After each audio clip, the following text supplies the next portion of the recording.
Hey, bienvenidos a todos. Para los que no nos conocemos, me llamo Joel, soy pastor aquí en Icono. Y lo que vamos a hacer ahora es tener una conversación y seguir esa conversación en este libro, en la Biblia, en lo que nos enseña.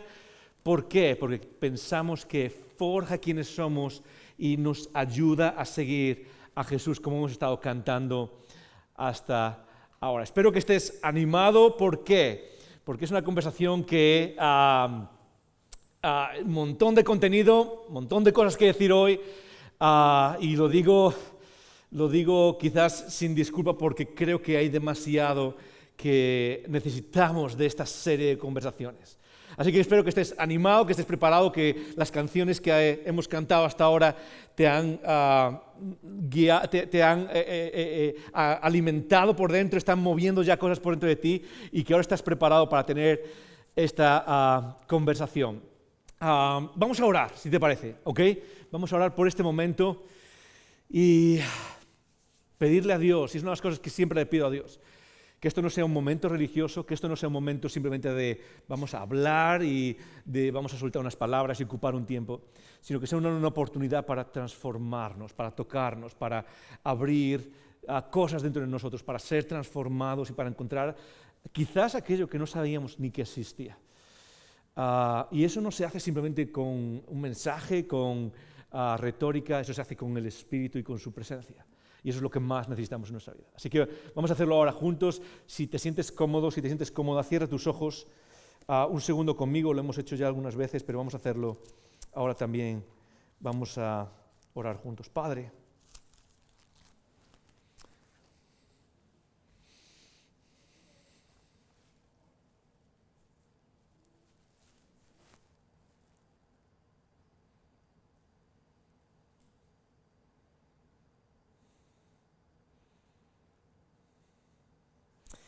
venimos ahora, en este momento, con los corazones y las mentes abiertos. Y abrimos las Escrituras que tú has inspirado. Y en esta apertura, Padre, reconocemos que es tu voz lo que más necesitamos. Conocemos juntos aquí en medio de nuestras historias, en medio de nuestras vidas y problemas y momentos difíciles, momentos fáciles, en momentos de luchas.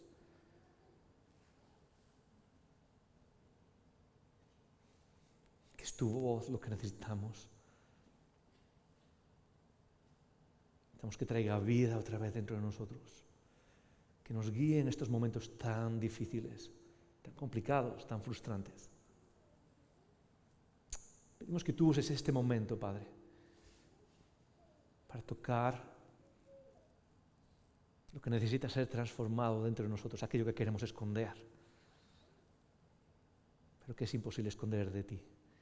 Usa este momento para enfocar nuestros ojos, nuestra mente y nuestro corazón en Cristo y solo en Cristo y nada más que en Cristo.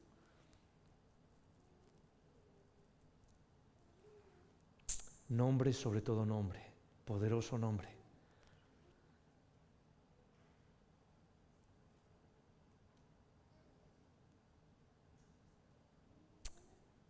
Padre, lo pedimos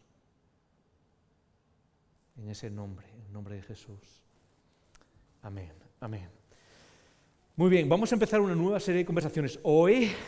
Y es una serie de conversaciones que está basada, o lo que vamos a hacer es seguir el libro de Hebreos en la Biblia. Así que puedes buscar ya Hebreos 1 en tu Biblia, en el teléfono, en la tablet o en la Biblia de papel que tengas, en el libro de Hebreos. Vamos a seguir esta serie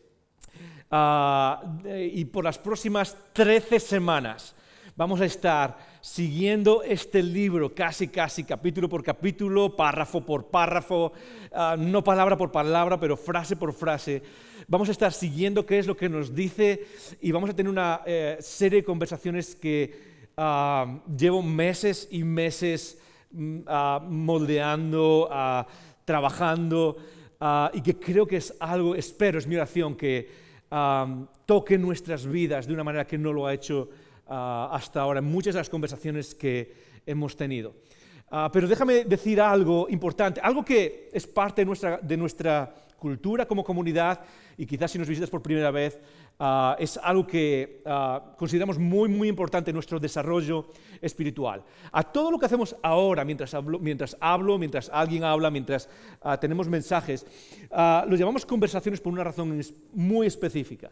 Es porque estamos convencidos de que lo que necesitamos en nuestra vida espiritual son más conversaciones, no tanto sermones. Y eso no quiere decir que no haya mensajes, no venga yo o alguien más y hable, enseñe algo, pero lo que queremos hacer con eso es convertirlo en una conversación, es convertirlo en la base sobre la cual tenemos conversaciones que van y vienen y tocan nuestra vida real. ¿Por qué digo eso? Muy fácil, porque lo que hacemos aquí, cantar, recordar por medio del pan y el vino, tener una conversación y luego hablar de algunas cosas al final que son parte de nuestra oración, es importante en nuestro desarrollo espiritual.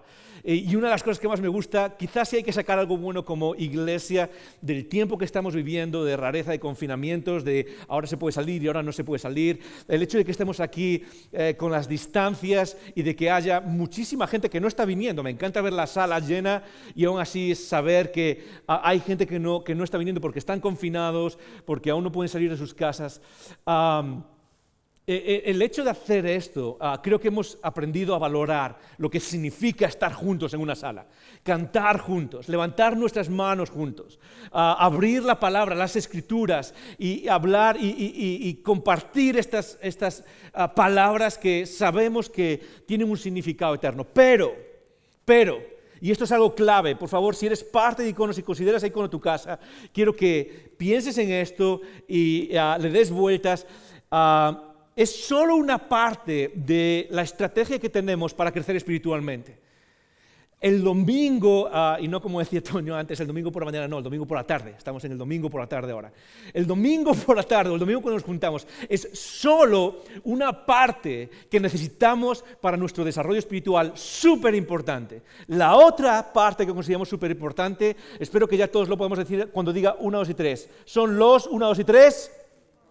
Muy bien, casi, algunos lo saben. Vamos a decirlo más alto, venga, 1, 2 y 3. Vale, no me vale, y lo voy a repetir las veces que sea hasta que lo digáis en alto y que nos escuchen los vecinos. 1, 2 y 3. Eso es. La otra parte, la otra cara de la moneda del desarrollo espiritual tiene que ver con los iconogrupos, tiene que ver con comunidad.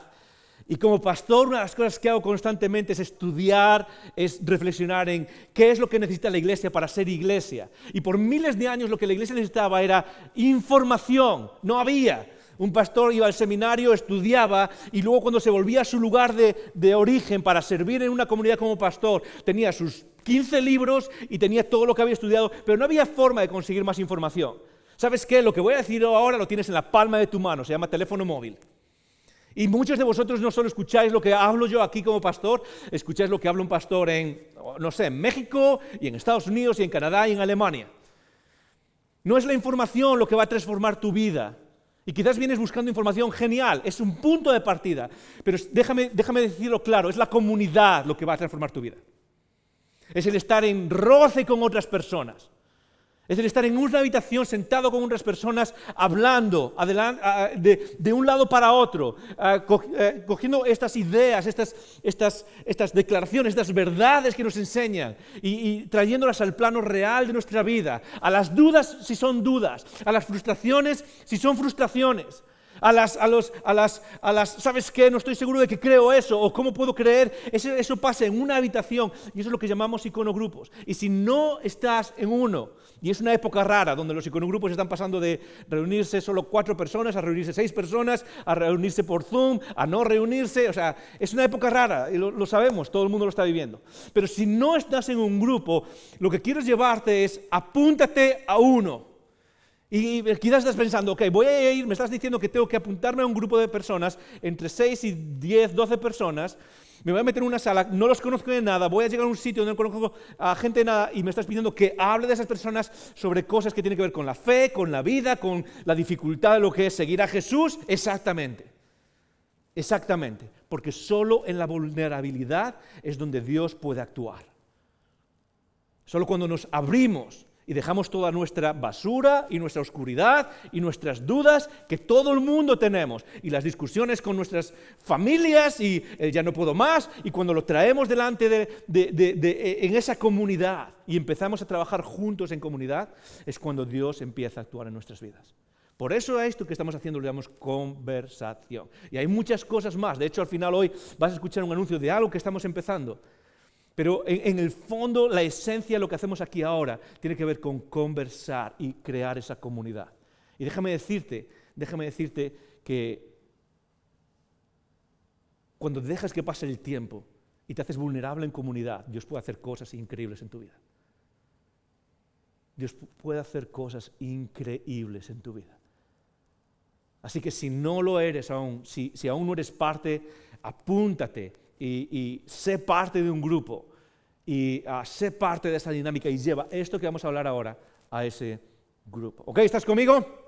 Ok, gracias por no estar. Lo que vamos a hacer entonces es hablar de Hebreos y quiero retarte a que leas este libro. Hebreos, el libro de Hebreos, es uno de los libros finales, es un libro misterioso, es un libro que no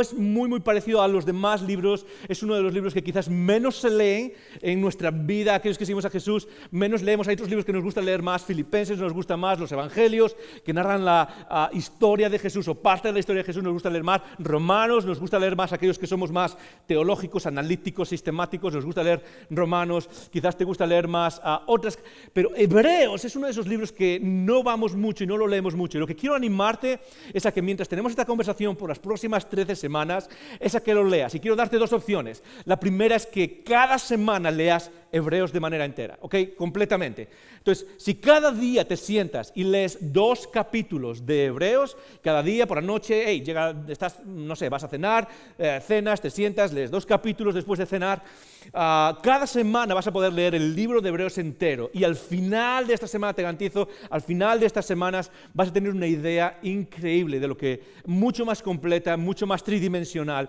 de lo que vamos a hablar. Otra cosa que puedes hacer, aquellos que, ¿sabes qué? Leer...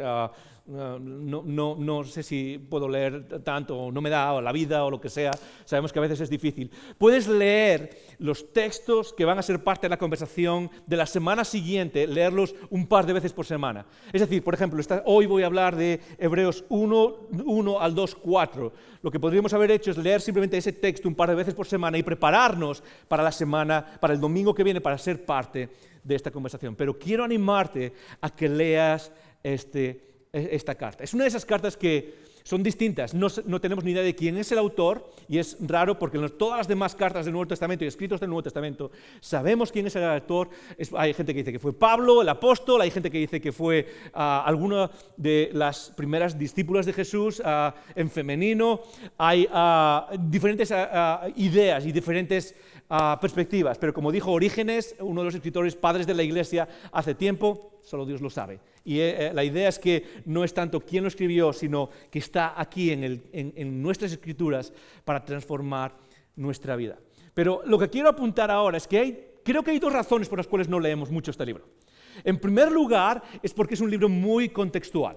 Es muy contextual. ¿Qué quiere decir eso? Que está el lenguaje que usa, las frases que usa, el mensaje que tiene, está muy enmarcado en el judaísmo del primer siglo. Y sinceramente no hace falta ser un experto para ver que eso está muy lejos de nosotros. Hay un montón de referencias a rituales religiosos, sacrificios, al templo, a los ángeles, como vamos a ver hoy después. Hay muchas referencias a cuestiones que son propias del judaísmo y del judaísmo de ese primer siglo cuando vivió Jesús y del Antiguo Testamento, y es como, suena muy distante. Uno puede leer otros libros, otras partes de la Biblia como Filipenses y suena más universal, suena más cercano, suena más humano. Es como, ok, conecto con esto. Pero con este libro nos cuesta muchísimo y parte de lo que quiero hacer es precisamente navegar sobre esas cosas, volar sobre esas cosas para que podamos entenderlas y rescatar ese mensaje increíble de Hebreos.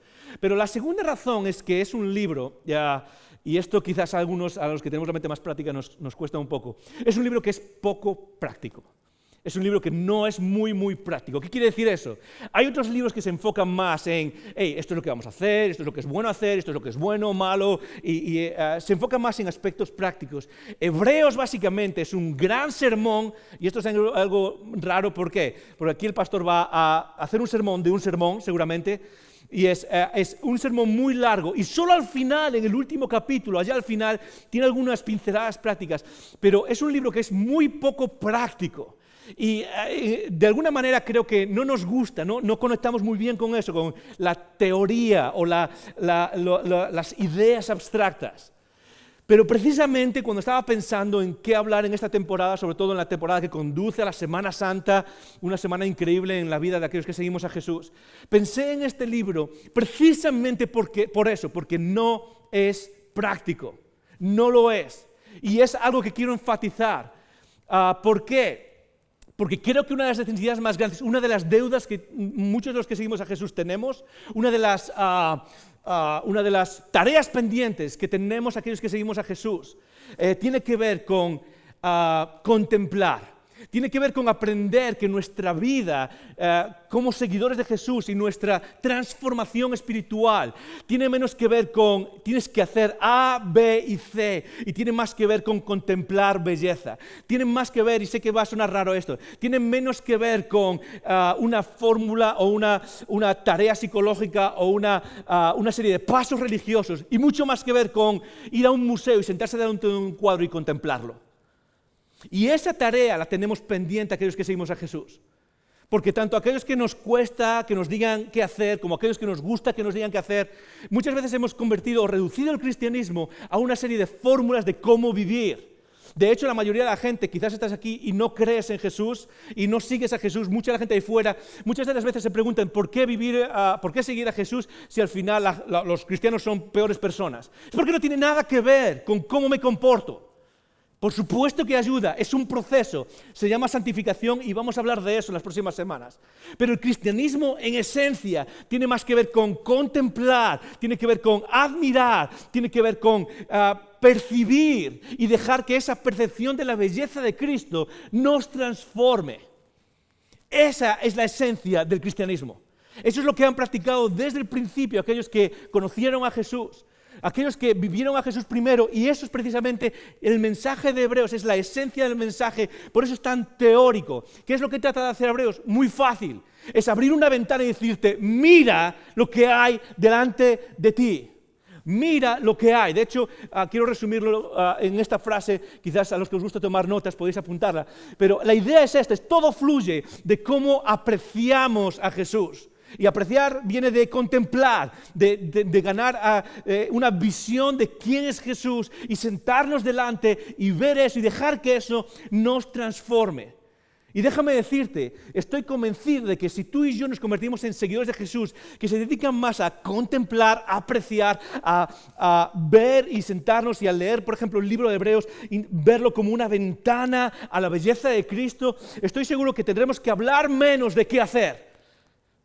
De alguna manera me quitaréis trabajo como pastor, porque tendré mucho menos que decir de cómo hacer, qué comportarnos, y esa al final es la clave para nuestra vida. La Biblia no cubre todas las normas o las cosas que hacer en nuestro día a día, parte porque se escribió hace 2000 años, y hay muchas cosas que aún no estaban inventadas. ¿Cómo vivimos en el día a día? Muy fácil, es esa perspectiva, el contemplar, el apreciar, el ver simplemente. Es una de las disciplinas perdidas de aquellos que seguimos a Jesús en el mundo protestante. La contemplación, el sentarte, el mirar simplemente y el dejar que esa belleza transforme quién eres de una manera natural. E Iconos y tú y yo vamos a ser esa iglesia que queremos ser ahora donde nos toca serlo. No lo vamos a hacer porque seamos mejores que los demás. De hecho, estoy convencido de que muchos de los que estamos aquí, a nivel de comportamiento, quizás podemos ser peores que los demás. Pero lo vamos a hacer porque aprendemos a ver a Cristo de la manera en que la Biblia nos enseña que es. Y quizás revelando un poco de dónde voy a terminar, dejamos de ver a Jesús como un amuleto que ponemos en nuestro llavero y manejamos a nuestro gusto. En el momento en el que empezamos a ver eso, tu vida y la mía se transforma. Y eso es precisamente lo que nos dice Hebreos, eso es precisamente lo que nos habla Hebreos capítulo 1. Empieza con unas frases increíbles. Hebreos se escribió para un grupo de personas, judíos del primer siglo, eso es lo que significa Hebreos. Y se escribió para un grupo de personas, se escribió para una de esas primeras generaciones que empezaban a creer a Jesús y que venían desde el judaísmo, se habían convertido a los caminos de Jesús, al camino de Jesús. Han pasado unos años, ¿sí? Desde que Jesús se fue, han pasado quizás aproximadamente 20 años desde que Jesús se fue, se empiezan a convertir, pero estas personas que ahora siguen a Jesús empiezan a mirar, y eso es lo que pasa cuando se va la etapa de la luna de miel, ¿sí o no? Empiezan a mirar otra vez a qué es lo que dejaron. Es como, ok, sí, Jesús está guay, y qué bien, genial, Jesús es increíble. De repente pasa el tiempo, se vuelve monótono, se vuelve difícil, y de repente estos primeros judíos empiezan a mirar otra vez aquello que habían dejado. Es como, bueno, quizás no estaba tan mal, quizás no era tan mala idea. Y Hebreos escribe para esas personas como para decir, para volver a recuperar esa luna de miel, para volver a recuperar esa... ¿Os acordáis de lo que creíste por primera vez? Sí, pues tenemos que volver a recordar eso. Y quizás muchos de los que estáis aquí estamos precisamente en esa misma idea. Quizás no venís del judaísmo, pero venimos a lo mejor del materialismo. Y a lo mejor vienes de ese materialismo naturalista que dice que lo único que hay es lo que puedes pisar y lo que puedes tocar, y de repente algo se te abrió tu mente dentro de ti y empezaste a seguir a Jesús, pero de repente empiezas a ver, no, ¿sabes qué? Quizás mi profesor de biología tenía más razón de la que creía.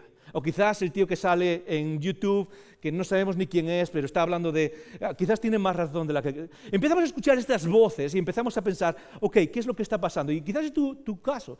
Quizás es tu caso que estás a punto, estás pensando, ¿sabes qué? Quizás esto de Jesús es como, bueno, Jesús es igual que los demás, ¿ok? Aquí está. Y empezamos a escuchar todas estas voces, igual que estos judíos del primer siglo.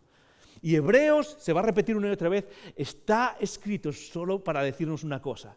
Lo que tienes delante no es normal. Lo que tienes delante es algo increíble. Lo que tienes delante, lo que vamos a ver ahora en estas semanas, es algo que va más allá de nuestra imaginación más salvaje. Quizás en algún momento dudamos, empezamos a tratar a Jesús como ese amuleto que metemos en el bolsillo o en el bolso. Y mi oración para ti es que en estas semanas quizás no salgas de aquí pensando, ¿qué tengo que hacer o qué no voy a hacer? Salgas de aquí contemplando algo que va más allá de lo que cualquier otra voz en el universo. Porque escuchamos voces, todos lo hacemos. Y en el mundo de hoy hay más voces que nunca diciéndonos cómo vivir, qué hacer, qué creer. En las redes sociales constantemente, en las noticias, en las universidades, aquellos que vais a la universidad o aquellos que vamos a la universidad, en los institutos, en los trabajos constantemente. Hoy, ¿sí o no? Hoy todo el mundo es un experto de todo y de qué es la vida y de qué no es la vida, ¿sí o no? De qué es lo bueno, qué es lo malo, qué es la luz, qué es la oscuridad, qué es la vida, qué es la muerte. Todo el mundo es un experto y recibimos estas voces constantemente y al final se crea un caos. Y la pregunta central con la que empezamos hoy es una pregunta muy sencilla y es una pregunta que solo tú puedes responder para ti. Solo tú. La pregunta es muy sencilla. Es ¿a quién estás escuchando? Porque lo quieras que no, tú y yo venimos como todo ser humano. Se nos lanza esta vida y eso fue lo que nos enseñó el famoso existencialismo francés de Sartre y todas estas demás personas. Se nos lanza en esta vida y muchos venimos como no tengo ni idea de qué está pasando aquí, ¿ok?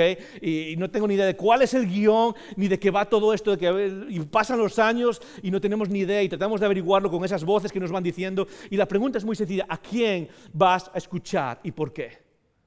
Y Hebreos empieza de una manera muy sencilla. Versículo 1 del capítulo 1 empieza diciendo: Dios, habiendo hablado muchas veces y de muchas maneras, en otro tiempo a los padres por los profetas. Y ya empieza primera palabra, quizás a alguno nos cuesta esa primera palabra, Dios. Quizás a la mayoría de los que somos parte de Icono no nos cuesta, estamos acostumbrados a escucharla, estamos acostumbrados a hablar del amor de Dios, pero quizás si es la primera vez que estás o no crees en Jesús, la primera vez que estás aquí con nosotros, esa idea ya te cuesta, es como Dios, es tan abstracto y tan difícil. Tenemos que asumir que está Dios y de verdad, si ya empiezas así directamente y Dios está ahí y la idea de lo que está comunicando es algo que me encanta y voy a reforzar después cuando lleguemos a otra parte de este primer capítulo.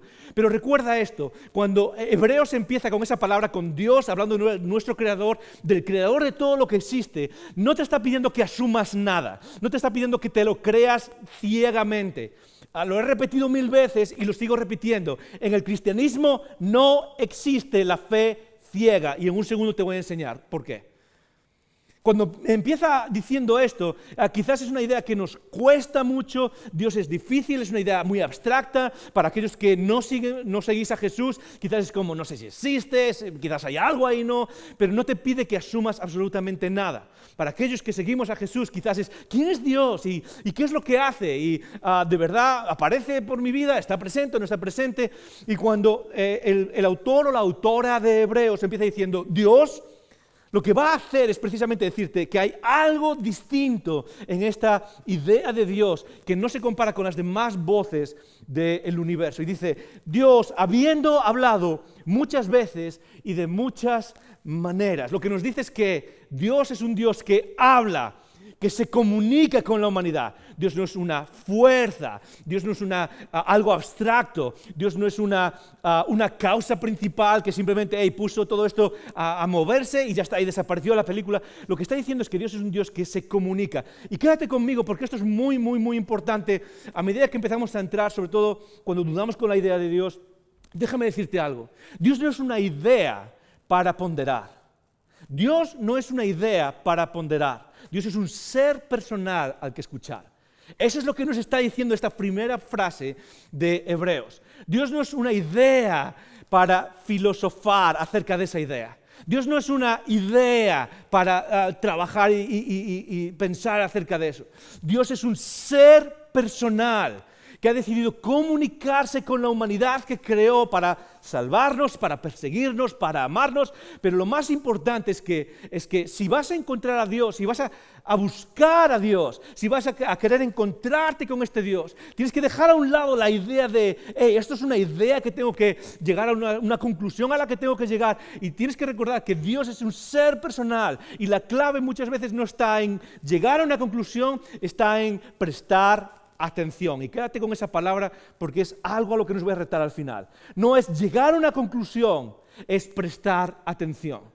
Y eso es muy, muy importante porque en nuestro mundo, sobre todo, quizás es tu experiencia, es la mía por lo menos. Cuando argumentamos sobre la existencia de Dios, cuando nos sentamos con alguien y decimos, ¿existe Dios o no existe Dios? Y yo creo esto y yo creo aquello. Muchas veces nos vamos a ese lado de las ideas abstractas. Para aquellos que os gusta, argumento cosmológico, argumento moral, argumento ontológico, argumento teleológico. Y empezamos a hablar del inicio del universo y de todas estas ideas. Y queremos llegar a Dios como si llegásemos a una conclusión. Y lo primero que nos está diciendo Hebreos es que quizás necesitamos considerar otra vía. Está bien, por favor no me malentiendas, no tengo nada en contra del razonamiento filosófico y abstracto. Tengo una licenciatura en teología, un máster en filosofía y sigo dándole vueltas y Ami os puede decir, a veces me voy a cama y le cuento cosas que se queda mirándome como si fuese, ¿qué te has fumado hoy? Pero quizás necesitamos encontrar esa otra vía para encontrarnos con Dios. Y la vía no es simplemente decir, razonar y llegar a una conclusión, quizás es aprender a prestar atención. ¿Por qué? Porque Dios es el Dios que habla, es el Dios que se comunica, es el Dios que nos habla y nos guía, es el Dios que toma la iniciativa. Es el Dios que no es el Dios al que encontramos porque Él esté perdido. Es el Dios que nos encuentra porque nosotros estamos perdidos. Y no tengo que demostrarte eso. Porque yo sé que te sientes perdido. Yo me siento perdido en este mundo. Y muchas veces hemos hecho de esa perdición algo esotérico y místico. Pero en el fondo es lo que sientes cuando sales de aquí y vas ahí fuera y no tienes ni idea de qué va esto que se llama vida y no tienes ni idea de qué hacer con tu vida. Estamos perdidos. Y ese Dios habla y se acerca y se comunica, y nos se comunica, como dice aquí, y sigue diciendo, de muchas maneras, muchas veces y de muchas maneras, en otro tiempo a los padres por los profetas.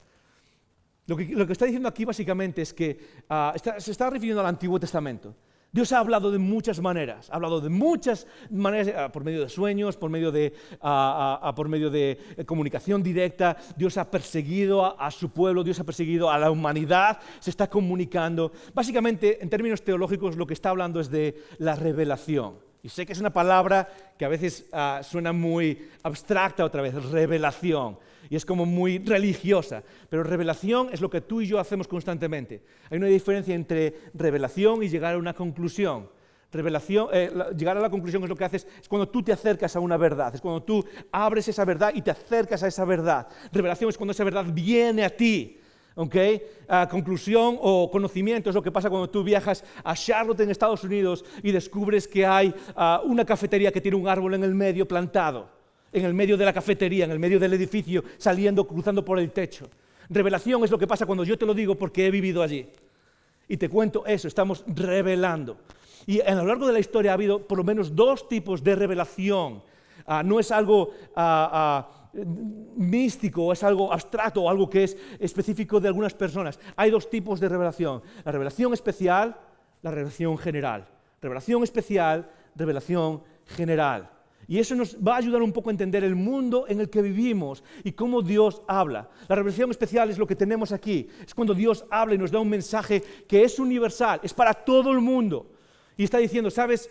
Por ejemplo, parte de la revelación especial es la caída del ser humano, que somos pecadores y que estamos hundidos en nuestro propio pecado y que ese pecado no es solo, hey, me va a ir mal en la vida o ¿sabes qué? Soy malo. No, que el pecado al final, la paga del pecado es muerte. Eso es revelación especial. ¿Cuál es la revelación general? Es la revelación que está en el universo. Salmo 19, ¿qué es lo que dice? Los cielos, ¿qué? Cuentan la gloria de Dios. Y lo que está diciendo es que básicamente hay diferentes formas en las que Dios se ha revelado y dice, ¿a quién? A los ancestros. Y lo que está recordando es que la idea de Dios no es algo novedoso o único o puntual. Es como que esta idea de Dios que hoy en día parece tan, sobre todo en Europa o quizás en Estados Unidos también, es como algo muy exclusivo y cuando pensamos en la gente que cree en Dios pensamos que es la minoría, cuando en realidad la gente que cree en Dios es la mayoría, tanto geográfica como históricamente. La mayoría de la humanidad ha creído en Dios de alguna manera. Y lo que nos está diciendo aquí básicamente es que esa idea, esa revelación de Dios ha hecho eco a través de la eternidad, a través de la geografía. Son como ecos de revelación que nos llegan y nos dicen, está ahí cerca, hay un creador que me ama. No solo en los ancestros, y es la palabra que usa cuando dice a los padres, se refiere a los ancestros, no solo quizás se refiere a los ancestros en el sentido del Antiguo Testamento, se refiere a la humanidad en general. A lo largo de la historia siempre ha habido, ¿qué? Profetas, es lo que menciono ahí, a los padres por los profetas, ¿sí o no? A lo largo de la historia siempre ha habido profetas, personas que hablan acerca de Dios, personas que tienen una idea específica de qué es lo que Dios quiere para... Eso es un profeta, es revelar lo que Dios quiere para la humanidad de manera universal. Y a lo largo de la historia ha habido, y no solo en el judaísmo, no solo en el Antiguo Testamento, yo diría, y quizás a algunos va a sonar raro, yo diría que hay mucha gente a lo largo de la historia que ha contado verdades acerca de Dios o verdades acerca de la vida, que son verdades, pero de alguna manera se quedan cortas. Voy a poner un ejemplo, y estoy tratando de correr, sé que tenemos que terminar, ¿ok? Pero quédate con esto y quizás lo podéis hablar en los iconogrupos. No solo la revelación de Dios se ha manifestado en el judaísmo, a través de los profetas, hay religiones tribales, por ejemplo, religiones mayas, que muestran esa inclinación hacia Dios e interactúan con la revelación general, interactúan con los cielos, interactúan con la lluvia, interactúan con lo que pasa y llegan a la conclusión de que hay un Dios y llegan a una idea de quién es Dios. Y llegan a una idea de qué es la vida y qué está pasando en nuestra vida. Y lo mismo pasa en otras grandes ideas, grandes religiones. Podemos poner, por ejemplo, el budismo. ¿Cuál es el centro del budismo? ¿Cuál es la idea central del budismo? Es lo que se llama las 4 verdades nobles del budismo. Las 4 verdades nobles del budismo son básicamente ¿qué? La vida es sufrimiento. ¿Sí? ¿Qué es lo que causa el sufrimiento? Es la segunda verdad noble, es el deseo. Como si la tercera verdad es si reducimos el deseo, reducimos el sufrimiento. Y la cuarta verdad es ¿cuál? Hay un camino que se llama el camino ótuple para reducir el deseo. Ahí las tienes, las 4 verdades. Si tú me preguntas, Joel, ¿es verdad eso? Sí. ¿Hay algo de raro en eso? Pues, tú y yo sabemos que a veces nuestra vida se mete en sufrimiento por nuestros propios deseos y nuestras propias pasiones, ¿sí o no? ¿Cuál es el problema con eso? El problema es lo que te va a decir Hebreos a continuación. Es que a lo largo de la historia ha habido gente que tiene ciertas verdades, pero son verdades limitadas. Son verdades reducidas, pero de repente viene algo distinto, dice en el versículo 2, pero en estos postreros días nos ha hablado por el Hijo, a quien constituyó heredero de todo. Ok, Dios nos ha hablado de muchas maneras, de muchas formas. Nos ha hablado de manera específica, nos ha hablado de manera general, nos ha hablado a la humanidad y es un eco que resuena en la eternidad y que resuena a través de la humanidad. Y de repente eso ha pasado en muchos sitios, profetas, sabios, gente que ha venido como líderes, que hablan de Dios, algunos más equivocados que otros, pero dice, pero ahora al final Dios ha hablado a través de alguien específico. Y déjame comentar un par de cosas. La primera es, en estos postreros días, o lo que se refiere en los últimos días, lo que significa esa frase no es básicamente que la historia se haya terminado. Uno puede decir, eso lo escribieron hace 2000 años. Lo escribieron hace 2000 años y ya han pasado 2000 años. No son muchos los últimos días. No se refiere a eso. No es un periodo de tiempo. Se refiere ¿a qué? A que Dios ha revelado ahora como su capítulo final. Es lo que se refiere. Es el capítulo final de lo que Dios tiene que decir. Esa frase en los últimos días es una imagen judía que se refería a que al final Dios, después de la historia, iba a llegar un momento final, y ese momento final puede durar 100 años, 200 años, 2000 años, pero lo que se refiere es, esto se ha acabado, Dios ya no tiene nada más que decir. ¿Y cómo lo dice? Muy fácil, lo dice a través de alguien que no es un profeta, alguien que tiene un estatus distinto. Ha habido sabios, ha habido profetas, ha habido gente increíble y luego va a decir, ha habido ángeles incluso que nos han hablado de quién es Dios. Ahora viene alguien que es distinto, que se le llama el Hijo. Es el Hijo de Dios. Y lo que está hablando básicamente es algo muy importante, sobre todo en el mundo, en el caos que vivimos, acerca de qué es la vida y acerca de qué estamos haciendo aquí. Lo que está diciendo básicamente, para reducirlo y tratar de seguir avanzando, es simplemente esto, Dios ha hablado de muchas maneras, ahora lo último que tenía que decir y lo más perfecto que tenía que decir, lo dijo a través de su Hijo, Cristo Jesús. Y eso es algo muy, muy, muy importante. ¿Sabes por qué? Porque tú y yo y todo ser humano parece que tenemos una tendencia a manifestar que estamos sedientos de revelación y de profecía y de algo increíble. Y entonces seguimos como añadiendo cosas y vivimos como Jesús sí, pero luego tiene que haber algo más y tiene que haber algo más y sentirnos especiales.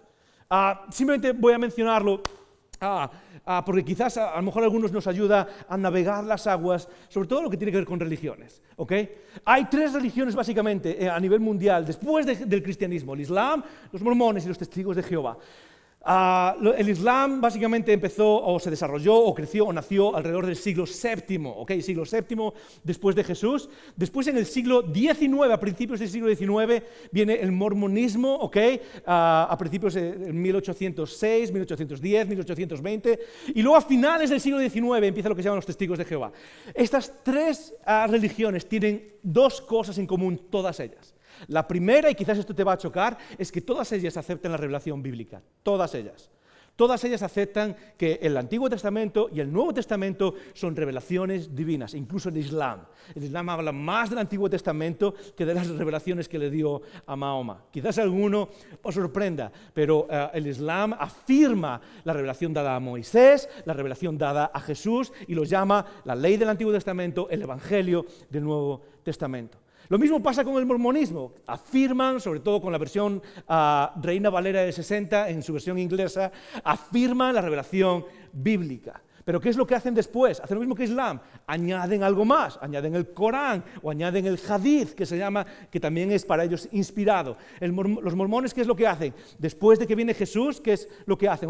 Sí creemos esto, pero ahora vamos a añadir ¿qué? El libro del Mormón, y el libro de las doctrinas, y la perla del gran precio, y otros libros que forman parte de lo inspirado. Después vienen los testigos de Jehová, ¿y qué es lo que hacen? Sí, creemos en la Biblia, pero ahora hay revelaciones. ¿Qué revelaciones? Las revelaciones de cómo se va a acabar este mundo.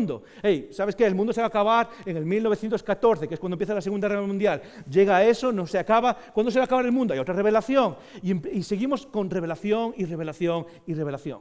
Es como que tenemos ganas de más revelación. Es como que tenemos ese cosquilleo entre nosotros de algo más. Y lo que nos va a decir aquí, algo súper importante, es que si vamos a seguir a Jesús, no existe el sí, creo en Jesús, pero hay algo más. Hay más revelación. Lo que nos está diciendo es, ¿sabes qué? Cuando Dios habló, dijo todo lo que tenía que decir en Cristo Jesús. Por eso para mí, por ejemplo, cuando alguien empieza diciendo, sí, yo creo en Jesús, pero luego hubo más revelación, para mí se acabó. No puedes creer en Jesús, no puedes seguir a Jesús y afirmar que hay más revelación. No se puede. ¿Por qué? Porque Cristo es lo último que dijo Dios.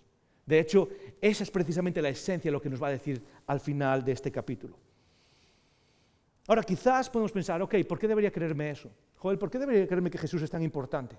¿Por qué debería creerme que Jesús es, es un buen profeta, por ejemplo, como dice el Islam? Es un profeta más, después de él viene el más grande de los profetas, Mahoma. ¿Por qué debería creerme que él es alguien especial? Y eso es precisamente lo que hace el libro de Hebreos.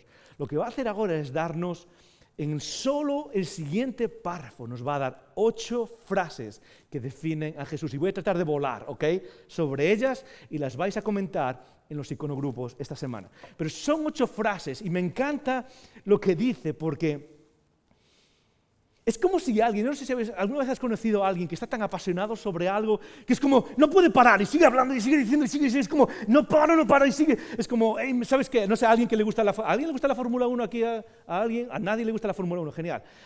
Solo a mí, muy bien. ¿A alguien le gusta, no sé, ¿a alguien le gustan otras cosas? Nada. Muy bien, a alguien le gustan otras cosas. Y entonces hablas con alguien de pasión, por ejemplo, si te gustan los videojuegos y empiezas a hablar y dices tú, este personaje, o si te gusta el cine, esta película y este personaje, y también actuó en esta película y también se relaciona con este directo, y habla es precisamente lo que está haciendo aquí en Hebreos. Es como que el autor está tan apasionado que no puede parar de definir a Jesús. Y lo que nos da es 8 características solo en las siguientes 4 líneas.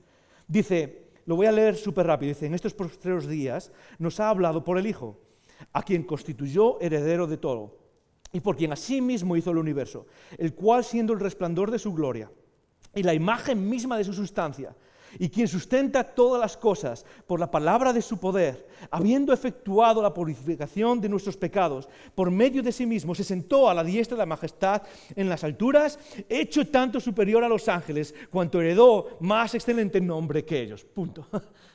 Es increíble, pero es como que no para. Ok, voy a tratar de correr sobre estas 8 cosas súper rápido, solo para darnos una imagen. La primera idea, lo primero que nos dice es que Jesús fue heredero de todo.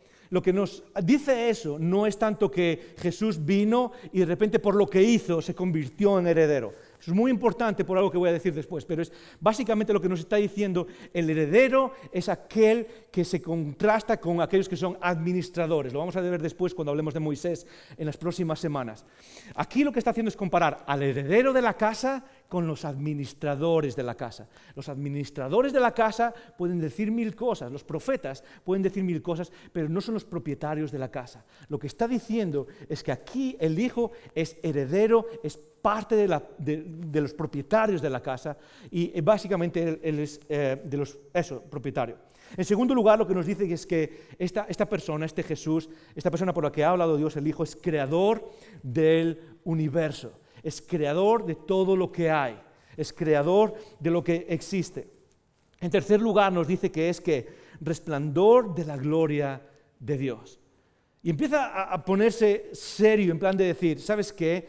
A Dios no lo ha visto nadie jamás, pero es como que esta persona refleja. Es como que es un espejo que refleja la gloria de Dios. Hay algo distinto, no es solo alguien importante, sino que la palabra gloria significa el peso, la calidad de algo. ¿Alguna vez te ha pasado que, no sé, compras un teléfono y no pesa nada, es como plástico, plac, plac, plac, y no pasa nada? Y de repente compras un teléfono que pesa y dices tú, wow, esto tiene calidad, ¿sí o no? Nos pasa a veces con otros instrumentos, con una televisión, es como de plástico, no pasa nada. Otras cosas tienen peso, es como que tienen sustancia. Eso es lo que significa gloria. Gloria significa la sustancia, la calidad de algo. Y lo que está diciendo es que cuando la gente vio a Jesús, vio al Hijo, vio a alguien que tiene esa calidad divina.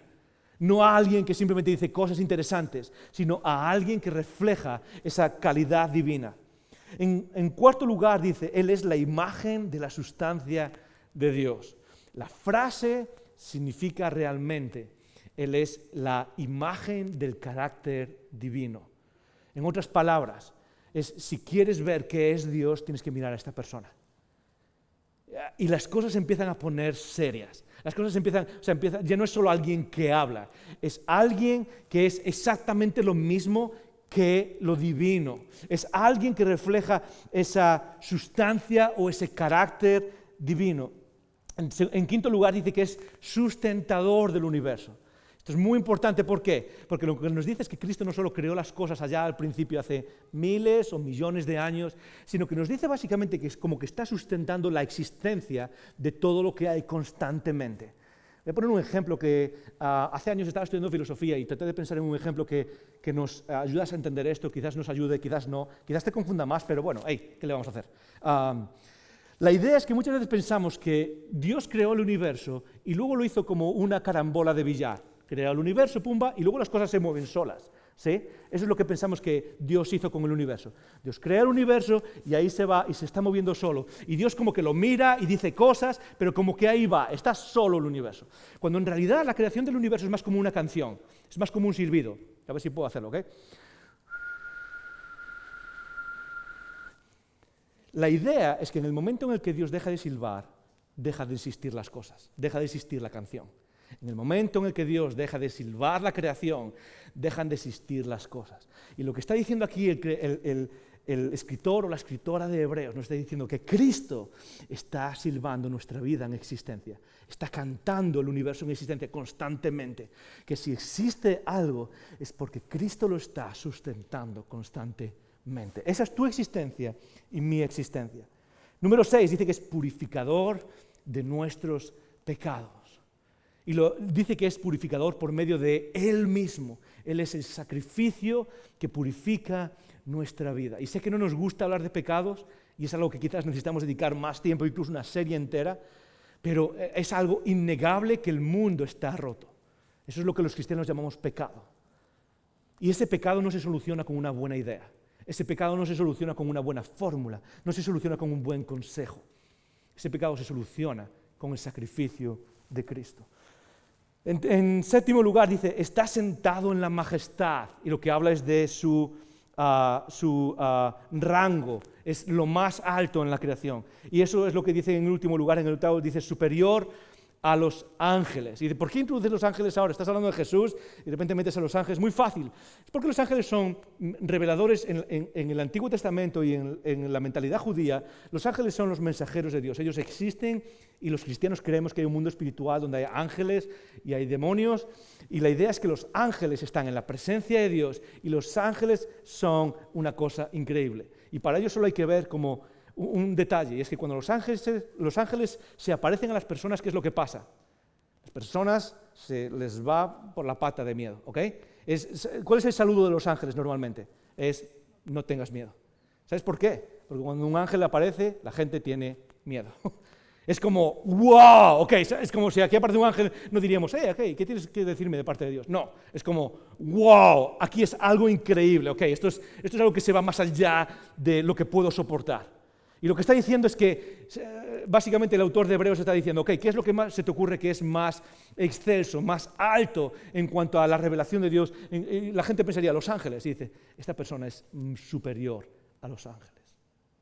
Ok, 8 ideas, de hecho las va a continuar todo el capítulo, no lo voy a leer porque sería imposible, estaríamos aquí hasta medianoche, pero hay 22 ideas acerca de Jesús en solo el capítulo 1, de por qué es algo increíble. De hecho, los siguientes versículos que puedes leer en el capítulo 1, lo que habla, y es algo increíble, lo que va a hacer es apartar textos del Antiguo Testamento que se referían a Dios mismo y va a decir que esos se referían también a Jesús. Va a decir cosas como, hay textos que la Biblia afirmaba de Dios mismo, de Dios el Padre, de Dios el Creador, y va a decir, no, esto se refiere también al Hijo que se presenta delante de nosotros y nos salva.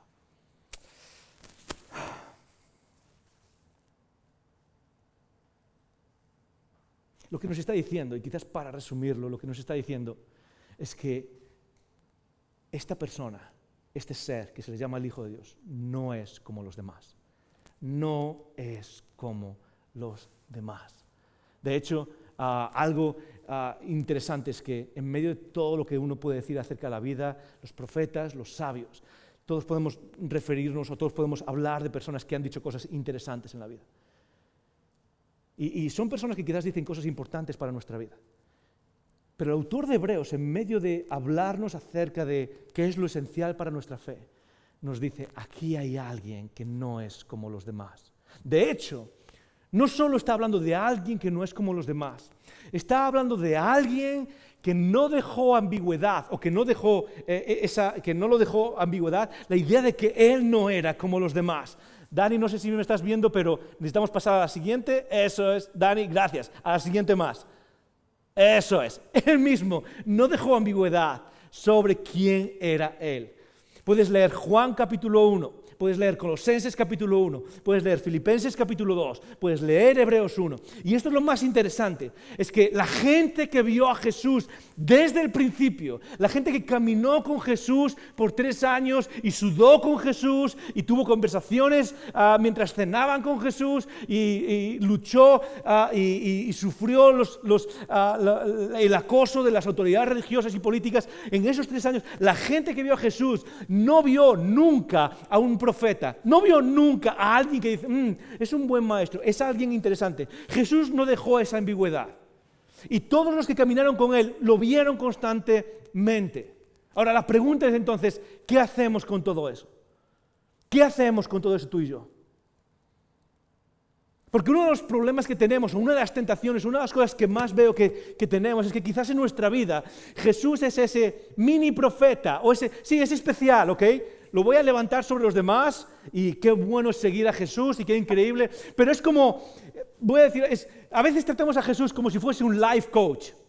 A veces tratamos a Jesús como si fuese un buen consejero de vida. Hey Jesús, tengo que elegir una carrera. ¿Qué es lo que me recomiendas? A veces tratamos a Jesús como si fuese un sabio. Hey, ¿me caso o no me caso? ¿Invierto o no invierto? Y el autor de Hebreos nos está diciendo, mientras vivamos de esa manera, corremos el riesgo de perdernos qué es lo que de verdad está pasando en esta persona. ¿Qué es lo que hago de todo esto? Voy a llegar ahí en un segundo y voy a terminar, ¿ok? Pero, nada de lo que acabamos de decir ahora, nada de lo que acabamos de decir ahora es algo que se espera que te tragues con fe ciega. Salta conmigo al capítulo 2, al versículo 3. Está hablando de algo y lo voy a leer después, pero dice, ¿cómo escaparemos nosotros si descuidamos una salvación tan grande? Y luego dice, la cual, habiendo sido anunciada primeramente por el Señor, nos fue que confirmada por los testigos que la oyeron, testificando Dios juntamente con ellos con señales, prodigios, milagros y repartimientos del Espíritu según su voluntad. Y lo que está diciendo es algo que han dicho muchos pensadores y que es cierto. Por ejemplo, no sé si te suena el nombre de Carl Sagan. Carl Sagan hace mucho tiempo dijo que una gran afirmación requiere que una gran prueba. Una afirmación extraordinaria requiere una prueba extraordinaria. Lo dijo hace mucho tiempo Carl Sagan. ¿Y sabes qué? Estoy de acuerdo con él. Estoy de acuerdo con él. Y cuando alguien aparece en la tierra y me da buenos consejos, los acepto o no. Pero cuando alguien aparece en la tierra y tiene esta lista de características, lo que espero es un poco una prueba real de por qué debería creerme esto. Y básicamente el autor de Hebreos lo que está diciendo es lo mismo que dice Juan capítulo 1, lo que dice Primera de Juan, lo mismo que dicen muchas partes del Nuevo Testamento, lo que dice Pedro también. Es lo que hemos visto, lo que hemos oído, aquel con quien hemos caminado desde el principio. No sé cómo explicártelo, ¿sabes por qué? Porque la gramática humana no llega para explicarte lo que he visto, es lo que están diciendo. La gramática humana, la sintaxis humana, las palabras humanas no llegan para describirte lo que hemos visto. Pero si puedo ponerlo en términos humanos, lo que vi es la imagen misma del carácter divino. Si puedo ponerlo en palabras, te voy a decir que lo que vi es aquel que sustenta el universo. Aquellos que caminaron con él nos dirían, si puedo ponerlo en palabras, lo que voy a decirte es aquel que es superior a los ángeles, si es lo máximo que puedes creer. Y con eso, ¿qué es lo que tú y yo deberíamos hacer? Capítulo 2, versículo 1. Por tanto, es necesario que con más diligencia, palabra clave, atendamos. Léela conmigo 1, 2 y 3. Atendamos. Vamos a hacerlo otra vez porque ya os estáis quedando dormidos. 1, 2 y 3. Con más diligencia prestemos atención. Y ese es el centro de todo. ¿Sabes qué es lo que más me llama la atención de todo este capítulo 1? Es que en ningún momento se nos dice qué es lo que dijo esa revelación. En ningún momento. Lo que se nos describe es a quién nos la dijo. ¿Sabes por qué? Porque nosotros nos creemos el qué dependiendo de quién lo dice. El qué o el quién es más importante que el qué. El quién es más importante que el qué. Y cuando el quién tiene un carácter superior, tú y yo podemos creernos el qué, aunque sea algo muy difícil de creer. Pero ¿cómo llegamos a esa conclusión? Muy fácil, llegamos prestando atención.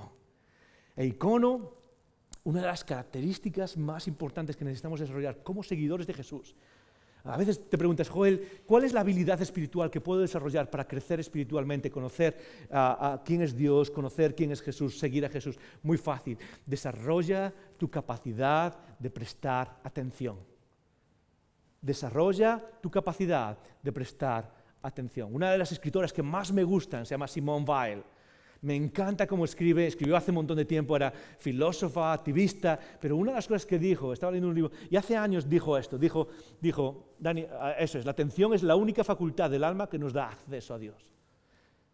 La atención, el prestar atención. Pero ¿por qué deberías prestar atención a Jesús? Muy fácil, es porque Él no es como los demás. Es porque muchos han hablado, pero pocos eran como Él. Nadie era como Él. Porque muchos han hablado, pero nadie tenía estas 8 características. Simone Weil también dice, felices son aquellos que pasan su adolescencia y juventud. Ok, aquellos que tenéis menos de 25 años en la sala, levanta tu mano. Levanta tu mano si tienes menos de 25 años, ok, ahí están algunos. Déjala levantada. Sí, alguno por aquí dice, yo también la voy a levantar. Eso es. Los que tenéis menos de 25 años en la sala, ¿sabes qué? Una de las cosas que puedes desarrollar en este mundo que están... Mantenerla levantada, no es tan difícil, ¿ok? No hay pesas, puedes mantenerla levantada. Un segundo conmigo. ¿Sabes? Una de las cosas que más puedes desarrollar en este mundo es prestar atención. Y déjame decirte, el mundo compite contigo por tu atención. De hecho, no sé si lo sabes, pero una de las cosas que hace Facebook y todas las demás redes sociales es lo que se llama el mercado de la atención. ¿Sabes qué es? ¿Sabes cuál es? Y puedes bajar la mano ahora. ¿Sabes cuál es el bien con el cual negocia Facebook? Tu atención. ¿Sabes cuál es el producto con el cual negocian las redes sociales y lo que está ahí fuera? Es tu atención. De hecho, esas grandes compañías tecnológicas tienen equipos diseñados solo para cómo mantener tu atención constante en las redes sociales. El mundo tiene muchas voces compitiendo por tu atención. Y lo más espiritual que puedes hacer es aprender a prestar atención. ¿Sabes? Una de las cosas que se escucha mucho en el mundo moderno es lo que se llama trastorno por déficit de atención. Algunos con hiperactividad, otros sin hiperactividad. TDA, ¿ok? Seguramente conocéis a alguien que está medicado por eso o que está en terapia por eso. Trastorno por déficit de atención. ¿Sabes? Yo creo que en el fondo también pasa a nivel espiritual. Creo que muchos de los cristianos sufrimos un trastorno por déficit de atención espiritual. Y que parte de nuestro crecimiento no tiene que ver con que Dios no hable o que Dios no esté interesado en nuestras vidas o que Dios no quiera decir cosas en nuestras vidas. Porque Él sigue hablándonos, sigue habiendo revelación. No es universal, no es para todo, pero Él sigue guiándonos. El problema es que tenemos un trastorno por déficit de atención espiritual. Y la clave es aprender a prestar atención. Así que termino con la pregunta con la que lanzamos esta serie. Tanto si crees en Jesús como si no. Tanto si sigues a Jesús desde hace mucho tiempo como si solo lo estás considerando. ¿A quién estás escuchando? ¿A quién estás escuchando? No qué estás escuchando. Aún no vamos a hablar del contenido, de qué es lo que estás escuchando. Aún no vamos a hablar de qué es lo que se dice en esa revelación. Pero la pregunta es, ¿a quién estás escuchando en esta vida? Porque déjame decírtelo, creo que si hay alguien que compite por el primer puesto en nuestra atención, debería ser alguien definido como lo hemos visto ahora en las 8 características. Alguien que se representa como la imagen del Dios invisible, como aquel que murió por nuestros pecados. Quizás alguien que se presenta así, y déjame decirte, en la historia no muchos han tenido el valor de presentarse así. Quizás es el momento de prestar atención. ¿A quién estás escuchando? Padre, mientras empezamos este viaje juntos de 13 semanas, yo quiero pedirte porque tú te muestres en tu majestad, en tu gloria, en tu belleza. Yo quiero pedirte que en medio de todo lo que somos, en medio de todo lo que hacemos, aprendamos a prestar atención. Aprendamos a verte, contemplarte.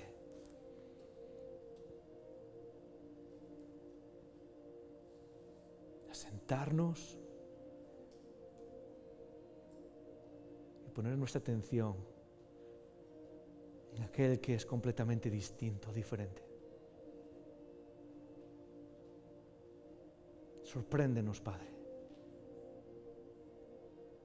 Sorpréndenos.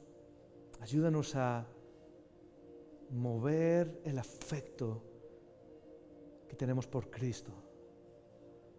Elimina, por favor, Padre, quita delante de nosotros la tentación de tratar a Jesús como un consejero, como un life coach, como un